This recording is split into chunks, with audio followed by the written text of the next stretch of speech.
Your time is now. The world needs leaders. It's up to you to answer the call. Be better in business. Be better in life. Joined by our host, Chris Book. This is Leading by the Book.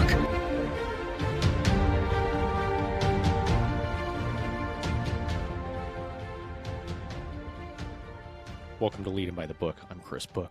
Hope your week is off to a great start here. Thanks for stopping by and spending a little bit of time this week with us.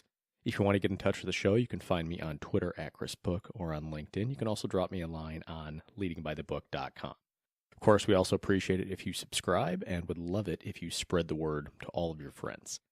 Today, we're going to talk about a topic that's been near and dear to my heart for a while, and not always a good near and dear, I should say. But historically, I've been a very big worrier.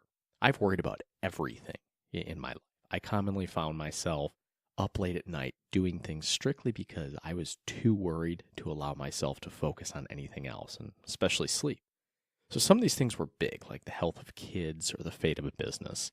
And some were small, like air pressure and tires on my car, or finding some lost, insignificant object. I've learned over the years that things are never as good or bad as they seem to be, though.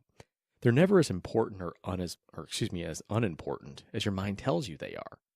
So taking a step further, we must operate on an even keel with this mindset if we want to be successful in anything we do. Now, that said, I'm by no means a master of this, and I certainly find myself slipping back into old habits at times. This, though, is much easier said than done, and it's something that we must master if we want to be effective in any discipline. Everyone around you likely has the same advice. They say, don't worry. Well, what does that do? It makes you worry more. So what we have to do is develop a better tool to help us overcome this needless habit. We need something with real staying power that turns our mind and mindset into an ally rather than a foe that we're constantly wrestling with. Recently, I came across an old Chinese proverb that illustrates this mindset that we must seek. It does such a good job of it. And in fact, our ability to lead depends on it. So we'll get into that shortly. But the proverb goes like this. A farmer and his son had a beloved stallion who helped the family earn a living. One day the horse ran away, and the neighbors exclaimed, "Your horse ran away, what terrible luck." The farmer replied, "Maybe so, maybe not. We'll see." A few days later, the horse returned, leading a few wild mares back to the farm as well. The neighbor shouted out, "Your horse has returned and brought several horses home with him. What great luck." The farmer replied, "Maybe so, maybe not. We'll see." Later that week, the farmer's son was trying to break one of the mares, and she threw him to the ground, breaking his leg. The villagers cried, "Your son broke his leg. What terrible luck." The farmer replied, "Maybe so, maybe not. We'll see."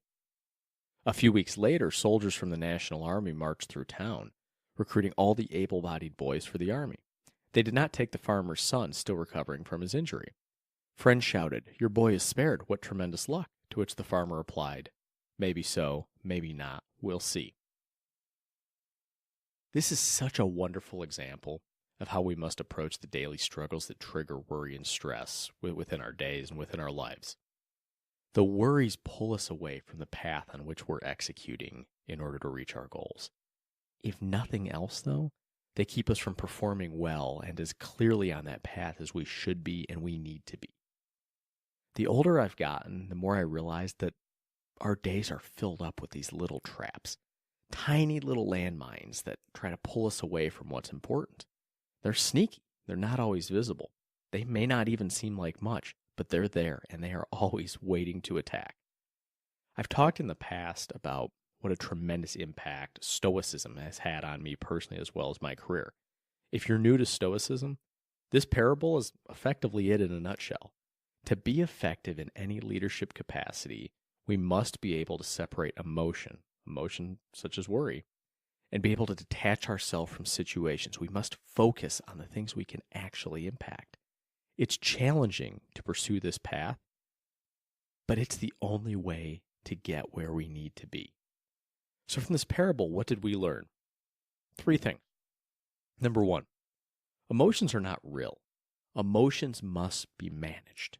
Emotions are distraction. They skew our version of reality. And sure, emotions can sometimes protect us, but seldom do they help us to rectify a situation. more often than not, they're going to divert us from getting done what needs to be done. So manage your emotions and you can manage your way to success. Number 2, control what you can control. Any time and effort spent on the things we cannot impact is futile and wasted. When you find yourself going down these rabbit holes, recognize it and back away. It's simply not productive. And number 3, we must reevaluate our definition of success. Over history, many significant contributions weren't even understood until well after their creator's death. What I've learned is that success, though, isn't necessarily a result. Success is how hard we work, how we prioritize our lives, and how we improve ourselves each day. Bad circumstances, like the ones in that proverb, they're not failures. They're defining moments on our path to success. They're not to be dreaded, but rather appreciated for the opportunity that they will surely bring. Because remember, they're temporary. Things are never going to last forever, and they're never as good or bad as they seem. So from a leadership perspective, which is what we're really ultimately concerned with here, how do we apply this? Well, there are 3 ways here as well. Number 1, your team needs a steady leader. Emotions one way or the other will create an unstable environment. Leaders must remove emotion. Let's say that again.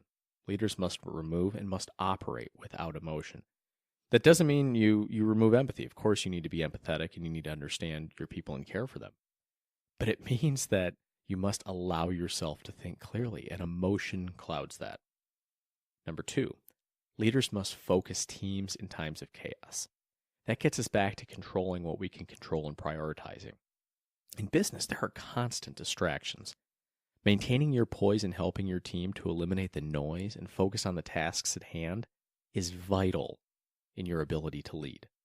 Oddly enough, even when things aren't chaotic, this will be paramount to how effectively you lead your team. And number 3, bad circumstances are just that. They're circumstances. They're not end results. They will pass. So too will good circumstances, though. In your business, bad and good times are going to pass like ships in the night. What you must strive to create is a stable, steady environment to allow your team to operate with as much freedom as possible.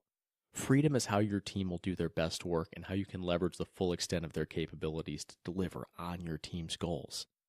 So you cannot let good or bad circumstances pull them away from that. They're temporary. The more even-keeled you are as a leader, the more free of all of these circumstances your team is, and the better the work they're going to do is. So take a hard look at yourself. How do you deal with setback? How do you deal with success?